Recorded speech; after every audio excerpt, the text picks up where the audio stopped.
Hello বন্ধুরা, সবাই কেমন আছো? নিশ্চয়ই খুব ভালো আছো, আমিও ভালো আছি।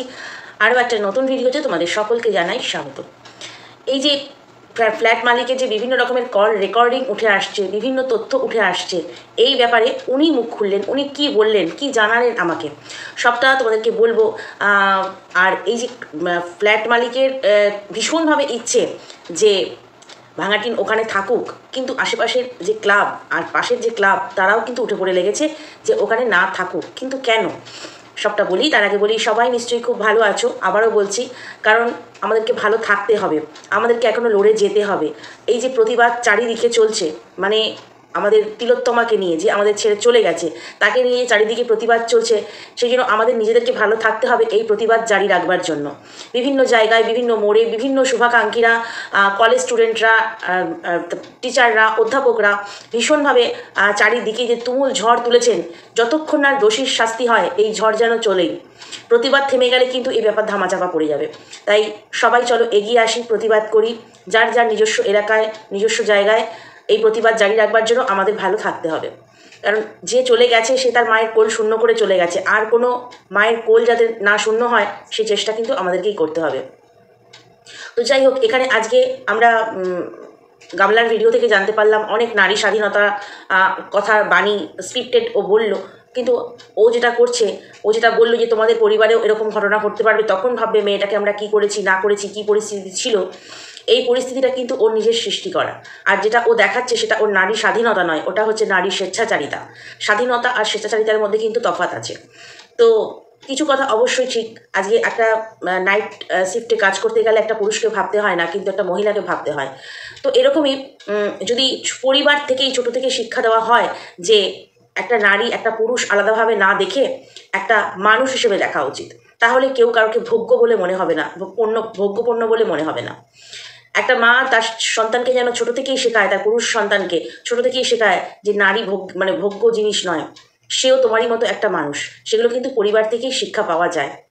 কারণ একটা মাই পারে একটা সুস্থ সুন্দর বাচ্চাকে সমাজের বুকে মানুষ হিসেবে গড়ে তুলতে, কিন্তু এই টিন ভাঙা কি পারবে তার ছেলেকে সেই শিক্ষা দিতে? জানি তার যশোদা মা বাবা তারা দেবে সেই শিক্ষা, কিন্তু মা হিসেবে তার কি কর্তব্য? মা হিসেবে তার কি কর্তব্য? ভাগ্যিস তার যশোদা মা ছিল, তাই সুশিক্ষা দেবে। না হলে কি হতো কৃষাণুর ভবিষ্যৎ? এই মা যে আজকে বড় বড় ডায়লগ দিচ্ছে, কি হতো তাহলে কৃষাণুর ভবিষ্যৎ? কারণ একটা পরিবারে বাবা না থাকলেও চলে, চলে, জানি বাবা মা দুজনেরই প্রয়োজন, কিন্তু বাবা না থাকলেও চলে, কারণ মায়েরা পারে সংসারটাকে আগলে রেখে সন্তানকে সুশিক্ষা দিয়ে বড় করতে। অনেক মায়ের এরকম নজির রয়েছে। কিন্তু বাবা থেকে মা থাকে না যে সংসারে, সেই সংসারে যেমন স্ত্রীও থাকে না, তেমনি কিন্তু বাচ্চাও ঠিকঠাকভাবে মানুষ হয় না। আজকে ভাগ্যিস কৃষাণুর ঠাম্মি ছিল, নাহলে এই যে মা বড় বড় ডায়লগ দিচ্ছে, তাহলে কৃষাণু তো আরও একটা সঞ্জয় রায় হতে পারত। জানি সেটা হবে না, ভগবান সেটা করবেও না। তো সেক্ষেত্রে এই এই কথাটা আমি বললাম এই কারণে যে মায়েদেরই কিন্তু শিক্ষা দেওয়া উচিত যে নারী পুরুষ মানুষ হিসেবে বাঁচো, মানুষ হিসেবে ভাবো। কারণ আমাদের কমেন্ট বক্সে অনেক সময় আসে, একটা মেয়ে হয়ে এই মেয়ের জন্য, এই একটা মেয়ের পিছনে এরমভাবে লেগে পড়ে রয়েছো। না, একটা ছেলে, তারও কি স্বাধীনতার দরকার নেই? কারণ এখানে সন্দীপ অসহায়ভাবে হচ্ছে দিনের পর দিনভাবে নির্যাতিত হয়েছে, সেখানে মেয়ে বলে সে ছাড় পেয়ে যাবে, পুরুষ বলে সে শাস্তি পাবে, এটা কেমন কথা? নারী পুরুষ এখনও যদি ভাবতে হয় আলাদা করে, তাহলেই কিন্তু সমাজে সে সমস্ত পাশবিক ঘটনাগুলো ঘটবে। মানুষ হিসেবে প্রত্যেককে ভাবো। যাই হোক, আজকে টিন ভাঙার কথাগুলো থেকে, ওর ভিডিওর কথাগুলো থেকে এই কথাগুলো বললাম। কারণ ও বলল ও নাকি পরিস্থিতিতে এরকমভাবে দাঁড়িয়েছে, ওকে তাও লোকে বাজে কথা বলছে, কিন্তু সেই পরিস্থিতিটা ওরই সৃষ্টি করা। তো চলো চলে আসি ওর ফ্ল্যাটের কথাতে। শুধু এটুকু বলবো, তিলোত্তমার আত্মা শান্তি পাক। হয়তো যতক্ষণ না শাস্তি পাবে দোষী, ততক্ষণ আত্মা শান্তি পাবে না। আর যতক্ষণ না দোষী শাস্তি পায়, এই প্রতিবাদ জারি থাকুক, এই লড়াই চলতে থাকুক, তাহলেই হবে। না হলে কিন্তু সত্যিই ধামাচাপা পড়ে যাবে। আর এমন কঠোর থেকে কঠোরতম শাস্তি হোক, যাতে আরও সঞ্জয় রায় তৈরি না হয় এবং এই সমস্ত কার্যকলাপ করবার আগে দুবার ভাবে। চলো চলে আসি ফ্ল্যাটের ব্যাপারটাতে। তো সেক্ষেত্রে আমার গলার আজকে একটু প্রবলেম হচ্ছে, একটু হয়তো তোমাদের শুনতে অসুবিধা হবে, ঠান্ডা লেগে গেছে। যাই হোক, তো ফ্ল্যাটের ব্যাপারটাতে আসি। এই যে ফ্ল্যাটের থেকে হুড়মুড়িয়ে চলে আসা, আমরা কন্টেন্ট তো অবশ্যই জানি, কিন্তু তার আগে কন্টেন্ট তো ওর দরকার। সেজন্য নিত্য নতুন কন্টেন্ট ক্রিয়েট করছে, সুন্দর সুন্দর টাইটেল দিচ্ছে। যদিও সেগুলো কার ক্রিয়েট করা বুঝতে পারছি, কেননা আজকে যে কমিউনিটি পোস্ট দেখেছি তোমার এই তিলোত্তমাকে নিয়ে। তার চাইতে বড় কথা হচ্ছে এই 15ই আগস্টে কিছুক্ষণ আগে দেখলাম একটা তোমার কমিউনিটি পোস্ট দিয়েছে এই মানে ভাঙাটিন। তো সেই লেখাগুলো যে কার হতে পারে সেটা তো পরিষ্কার ওই লেখার ধরন দেখে, যে যার মুখের উচ্চারণ স্পষ্ট নয়, যে আদো আদো করে কথা বলে, মানে হাজারটা কথা ভুল বলে, সে অন্তত ওই যে কমিউনিটি পোস্টের লেখাগুলো সে যে লেখেনি সেটা কিন্তু পরিষ্কার বোঝা যাচ্ছে। যাই হোক, তার এখন চ্যানেল চালাবার জন্য অদৃশ্য ফোকলা ভূত পিএ হিসেবে রয়েছে, তো সে তারই লেখা বোঝা যাচ্ছে।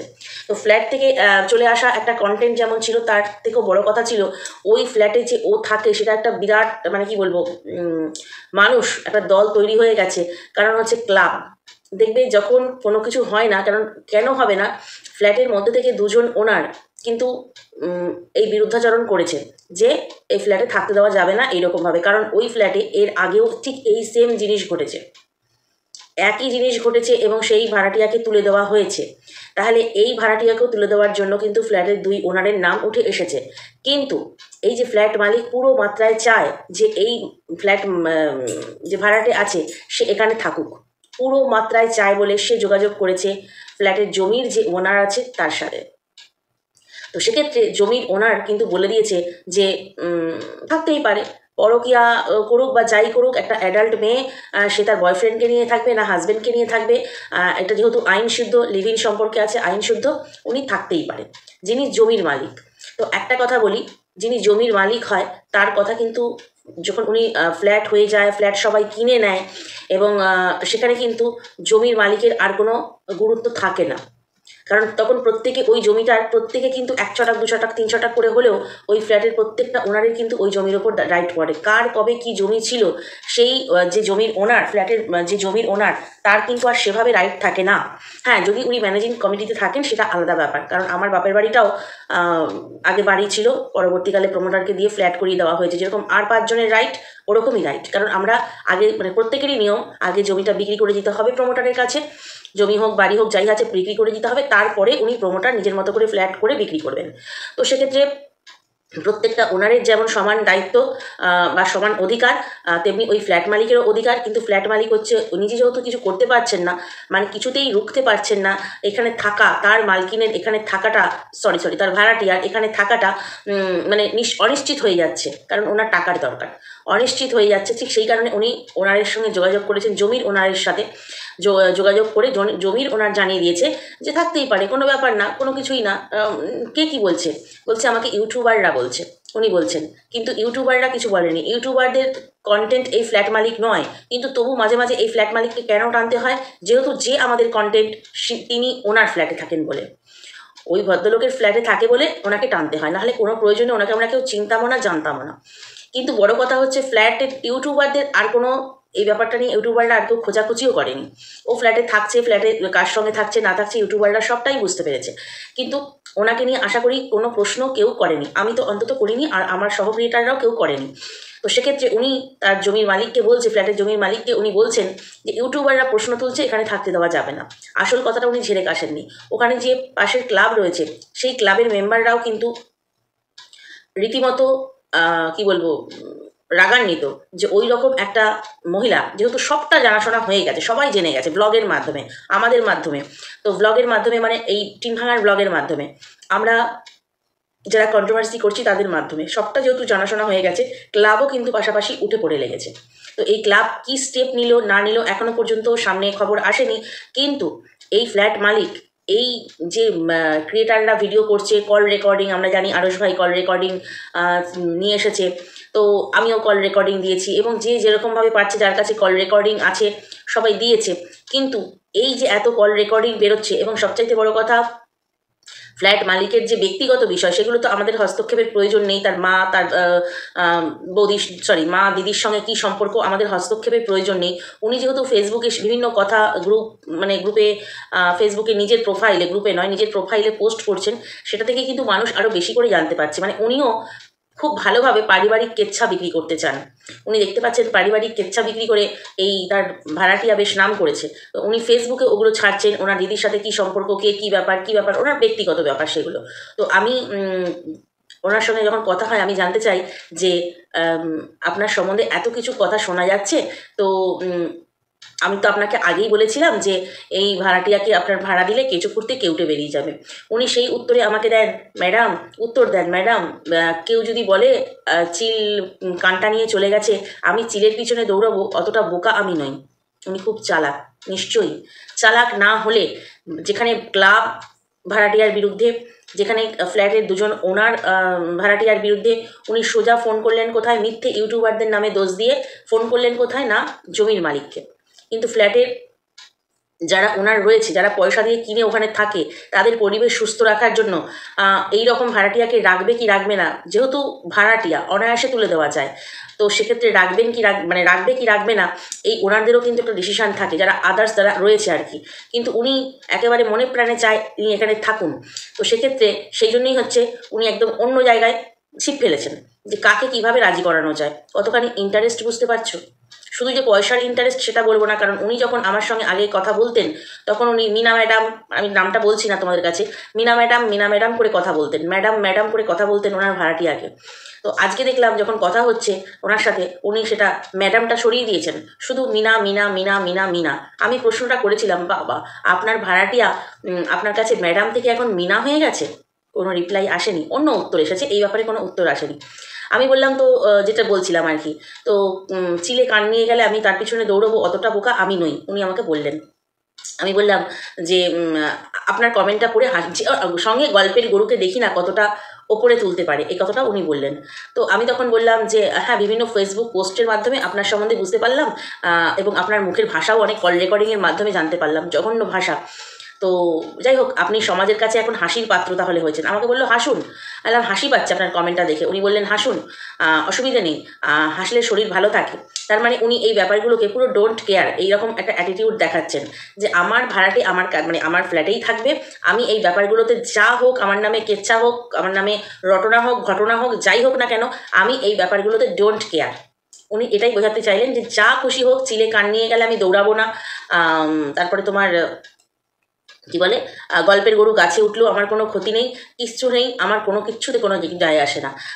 আমার আপনাদের ভিডিও দেখে, মানে বিভিন্ন ইউটিউবারদের ভিডিও, আমি তো এখনও পর্যন্ত ভিডিও নামাইনি, এই ভিডিওটা করছি, তার আগে একটা করেছিলাম, জাস্ট আমার ওনার সঙ্গে তখন কথা হয়নি। তো বলছে যে আপনাদের মতো ইউটিউবারদের ভিডিও দেখে আমার স্টুডেন্টরা বলে পাগল, আর হচ্ছে গার্জিয়ানরা বলে, গার্জিয়ানরা কি একটা বললো, যাই হোক, তো স্টুডেন্টরা পাগল বলে। তাহলে আপনি কীরকম শিক্ষক বুঝতে পারছেন যে স্টুডেন্টদের সঙ্গে আপনি এই সমস্ত ব্যাপারগুলো নিয়ে আলোচনা করেন? এটাই হচ্ছে ব্যাপার। মানে স্টুডেন্টরা আপনার কাছে পড়তে আসে না, এখন স্টুডেন্টরাও আপনার কাছে কন্ট্রোভার্সি কী করে করতে হবে, কী করে জারি রাখতে হবে, সেটা আপনার কাছে শিখতে আসে। কারণ পড়বার টাইম একটা লিমিটেড থাকে, 1 ঘন্টা 2 ঘন্টা, ম্যাক্সিমাম 1.5-2 ঘন্টার বেশি নয়। তো সেক্ষেত্রে আপনি তখন এই সবগুলো ওদের নিয়ে আলোচনা করেন যে আমার নামে এই হচ্ছে, ওই ইউটিউবার এটা বলছে। আপনি খুব ভালো করে ভিডিও দেখেন কন্ট্রোভার্সি ক্রিয়েটারদের, তার কারণ অনেকের কমেন্ট বক্সে আপনার কমেন্ট দেখতে পাচ্ছি। তো ওনার মাকে নিয়ে যে ভাষা উনি দিয়েছেন, আমি বললাম যে আপনি আমাকে সবাই সম্মান করে। আমি বললাম আপনাকে কতটা সবাই সম্মান করে সেটা তো আমি বলতে পারবো না, কিন্তু আপনাকে সম্মান করার মতন কিছু দেখিনি, কারণ আপনি আপনার মাকে খিস্তি দিচ্ছেন, আপনার দিদির সাথে কী সম্পর্ক সেগুলো সামনে সোশ্যাল মিডিয়াতে আপনি তুলে আনছেন। তখন বললো, সেগুলো নিয়ে কোনো উত্তর দিল না, ম্যাডাম থেকে মিনা হয়ে গেছে সেটাতেও কোনো উত্তর দিল না। মানে শুধু এটুকু বলতে চাইলো যে যে যা বলে বলুক, আমাকে নিয়ে আমি এগুলোকে ইগনোর করতে চাই। তো যাই হোক, আমি তখন বললাম আপনার সঙ্গে আমি আর কথা বাড়াতে চাই না, শুধু জানবার ছিল, সেই জন্য ফোন মানে হোয়াটসঅ্যাপ কথা হয়েছে আর কি, যে যেগুলো শুনছি সেগুলো কল রেকর্ডিংগুলো, সেগুলো কি সত্যি? উনি কিন্তু নাও বললেন না, উনি কিন্তু হ্যাঁও বললেন না, শুধু বললেন আপনারা সব ভিডিও করেন, আমাদের সব পাগল বলে, মানে আমাদেরকে সবাইকে পাগল বলে ও স্টুডেন্টরা, গার্জিয়ানরা। তো কতখানি সম্মান করে, এই মাস্টারকে যারা সম্মান করবে জানবো তারাও ঠিক সেই রকমই। তো এই মাস্টারের হচ্ছে পুরোপুরি ইচ্ছে আছে যে এখানে টিন ভাঙা থাকুক। তো হয়তো ওই যে বললাম প্রথম দিকেই তোমাদেরকে বলেছি, অনেক আগেই বলেছি, এই ফ্ল্যাটটা ভাড়া হওয়া মুশকিল, নিজেই বলেছে, বিক্রি হওয়া মুশকিল। তাছাড়া ওই ফ্ল্যাটটার ঠিক একটা পরিবেশটাও ভালো নয়, না হলে আরও এরকম একটা কেস কেন এর আগে ঘটেছিল। অবশ্য যারা ভাড়া দেয় তারা হয়তো মনে হয় খবর নিয়েই দেয় না, যেমন ইনি বলছেন আমি খবর নিয়ে দিইনি। তো খবর নিয়ে না দেওয়ার পরেও কিন্তু তোলা যায়। তো যাই হোক, ওনার ব্যাপার সেটা। উনি যখন 5 জন জানাজানি হবে, অনেক কিছু ঝামেলা হবে, তারপরে উনি যখন ভাড়াটাকে তুলবেন, সেটা হয়তো ওনার কাছে অনেক বেশি সম্মানের হবে। ওই যে ক্লাব সব কিছু পিছনে পড়ে গেছে। তো সেক্ষেত্রে কিন্তু টিন ভাঙা ওই যতই হাঁড়ি কড়াই সমস্ত আমাদের ব্লগের মধ্যে দেখালো, হাঁড়ি কড়া এটা ওটা সেটা নতুন করে কিনেছে আলাদা করে সংসার করার জন্য, মনে হয় না এই ফ্ল্যাটে আর সংসার হবে। হয়তো বা অন্য কোনো বাসস্থান, হয়তো বা অন্য কোথাও। আর তোমাদের কি কখনো মনে হলো এই যে হাঁড়ি কড়া বা ডেচকি এই সমস্ত আমাদেরকে দেখালো, বললো সোমবার দিন কোথায়, আমি যখন পুজো দিতে গেছিলাম, ঠিক এইভাবে বললো। তো সেই সময় মা কিনে রেখেছে। তাহলে সোমবার দিন বললো ওই ডেচকিতে সাবু মাখাও হয়েছে, একটা ওরকমই একই রকম ডেচকিতে। তাহলে তখন আমাদেরকে কেন দেখালো না? সোমবার দিন আমাদেরকে কেন দেখালো না? সেটা পরের দিন বললো। অ্যাকচুয়ালি ব্যাপারটা হচ্ছে সোমবার নয়, ও যেহেতু আমার যেটা মনে হয় যতদূর অনুমান, কারণ অনুমান করলেও কিন্তু সেটা সত্যি হয়ে যায়। যেমন অনুমান করেছিলাম যে ভিডিও ওর আসবে না, ভিডিও জন্মদিনের পরে আসবে না, তোমরা সেটা বলেছো যে তোমার অনুমান ঠিক হয়ে গেছে। হয়তো বা ছোট্ট একটা ভিডিও আসবে, আপডেট দেবে, সেটাও মিলে গেছে। ঠিক সেই রকমই একটা অনুমান করছি যে আমার মনে হয় ওই যে ঘোড়া রসের একদম মানে রস খেতে গিয়েছিল, তো সেইখান থেকে দুদিন কাটিয়ে যখন আসলো, আমার মনে হয় ওর মা দিয়েছে, মা এনেছে, মা কিনেছে, এখন মা খুব করে, মা চুরি করতে বলেছে। তো সেখানে মনে হচ্ছে ওই তোমার ঘোড়ায় একটা হচ্ছে মা আছে না, নতুন শাশুড়ি মা নতুন শাশুড়ি মা আছে না, আমার মনে হচ্ছে সেই ওকে যেমন চুরি করতে বলেছে, চুরি না করলে ঠিক ভরা লাগছে না, যত হোক ছেলের মঙ্গল কামনায় নতুন শাশুড়ি মা তো চাইবেই। তো সেক্ষেত্রে চুরিটাও ওই শাশুড়ি মায়ের কথাতেই পড়েছে। এবং দ্বিতীয়ত হচ্ছে তোমার এই যে বাসন কোসনগুলো, আমার যতদূর মনে হয় ওই ঘোনা থেকেই নতুন বাসন শাশুড়ি মা কিনে দিয়েছে। তারও তো কিছু কন্ট্রিবিউট করা দরকার, কেন ছেলের সংসার বৌমা তো সমানে টেনে যাচ্ছে। তো উনি ওই হাঁড়ি কড়া দিয়ে হচ্ছে সাহায্য করেছেন। আমার মনে হয় না অমাবস্যা দেবী একটা আইসক্রিম খেলে পর্যন্ত তোমার মেয়েকে বলে যে কোনটা খাবে মা বলো, এইটা ওইটা, কোনোদিন কিনে খাওয়ায় না মেয়েকে, বা রাস্তাঘাটে যায় মেয়েই কিনে খাওয়ায়, বা মেয়ে যে এত জিনিস কিনলো, মা কোনোদিন একটা নতুন জিনিস সংসারে দিল না কিনে, যে এটা নে তোর জন্য আমি কিনে দিলাম, সংসার যখন পাতা হলো, পুজো হলো। কিন্তু আমার মনে হয় এই যে ঘোনায় গিয়েছিল, সেইখান থেকেই ওর শাশুড়ি মা ওগুলো ওকে গিফট করেছে বাসনগুলো, সেগুলোই আমাদেরকে দেখালো যে মা দিয়েছে। অবশ্যই তো শাশুড়ি মা তো মাই হয় না। এবং চুরিটাও কিন্তু শ্রাবণ মাস শেষ হতে চললো, এতদিনে ওর মায়ের মনে হয়নি, মানে ওর নিজের মায়ের মনে হয়নি যে চুরি মেয়ে আরও কটা পড়ুক, কিন্তু হঠাৎ করেই বলছে মা বলেছে আরও বেশি চুরি পড়তে, তাই আমি পড়লাম। তো সেখানে আমার মনে হয় ওর শাশুড়ি মাই এবং অথবা ফোকলা। তো যাই হোক, তো এইরকমভাবে ও মানে কি বলবো, যাযাবরের মতোই ওকে সংসার করতে হবে যতক্ষণ না ও নিজে একটা কোনো নিজের মাথা গোজার ঠাঁই করবে। ভাড়া থাকতে গেলে ভাই ভাড়া টিয়ার মতোই থাকতে হবে। তো আমাকে একজন আজকেই কমেন্ট করেছে যে ওই ফ্ল্যাটটায় ও ছেড়ে দিলে কি তুমি ওখানে গিয়ে থাকবে? আমার কোনো প্রশ্নই নেই, ওই রকম ফ্ল্যাটে আমার থাকার কোনো রকম ইচ্ছেই নেই। তার চাইতে অনেক ভালো, অনেক দামি, অনেক গুণমান সম্পন্ন ফ্ল্যাটে আমি অলরেডি থাকি, অনেক বছর ধরে, 10 বছর ধরে থাকি। তাই ওই ফ্ল্যাটটা ছেড়ে দিলে আমি ওখানে যেতে যাব এমন কোনো ইচ্ছেই নেই। আসলে যারা বোঝে না তাদের কিছু বলার নেই, কারণ ওই যে আমি বলেছিলাম যে আপনার ফ্ল্যাটটা ভাড়া নিতে চাই বা কিনতে চাই, তোমরা অনেকেই যারা আমার পুরনো ভিডিও দেখেছো, সেইভাবেই ফ্ল্যাট মালিকের সঙ্গে কথা শুরু হয়েছিল। তো উনি হয়তো সেই ভিডিওটা দেখেছেন বা কিছু, তো উনি ভাবছেন হয়তো সেই হিসেবেই, অ্যাকচুয়ালি বোঝারও ব্যাপার থাকে। তো যাই হোক, যেটা ব্যাপার হচ্ছে মেন কথা, শুধু যে ফোনে কেউ গ্রাউন্ড, তোমাদের আগের ভিডিওতেই বলেছি নাকি এই ভিডিওটা আগে যাবে, যাই হোক, যে গ্রাউন্ড ফ্লোরে এসে কেউ খুঁজছে যে কোথায় থাকে সে, টিন ভাঙার ঘরের সামনে এসে টিন ভাঙা ভাবলে এই রে আমাকে খুঁজছে, হয়তো সেই জন্য বাড়ি চলে এলো, তা কিন্তু শুধু একটা কারণ নয়। কারণ ক্লাবেও কিন্তু ভীষণভাবে, ক্লাবের যে মেম্বাররা আছে তারা কিন্তু চায় না ওই পাড়ার মধ্যে বা ওই ফ্ল্যাটের মধ্যে এইরকম একটা মেয়ে থাকুক, কিন্তু এখানে সব সময় তাকে গার্ড করে চলেছে হচ্ছে এই ফ্ল্যাট মালিক। সবার বিরুদ্ধে গিয়ে উনি ওনাকে মানে এই মেয়েকে সাপোর্ট করছে। নিশ্চয়ই স্বার্থ আছে। তো সেই কারণে শুধু কি টাকা নাকি অন্য কোনো স্বার্থ?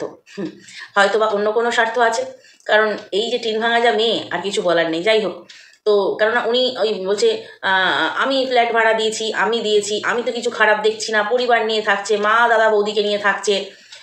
কথা হচ্ছে ফ্ল্যাটের জমির মালিকের সঙ্গে, তাকেও এই কথাই বলছে। তো বিভিন্ন কল রেকর্ডিং উঠে আসছে, কল রেকর্ডিং আমার কাছেও কিছু আছে, কিন্তু আমি যতক্ষণ না সেই কল রেকর্ডিংয়ের কনভারসেশনে আমি থাকবো, আমি তোমাদেরকে সেই কল রেকর্ডিং শেয়ার করব না। তো সেই কারণেই হয়তো কল রেকর্ডিংগুলো শেয়ার করছি না, বাট আমার কাছেও রইল।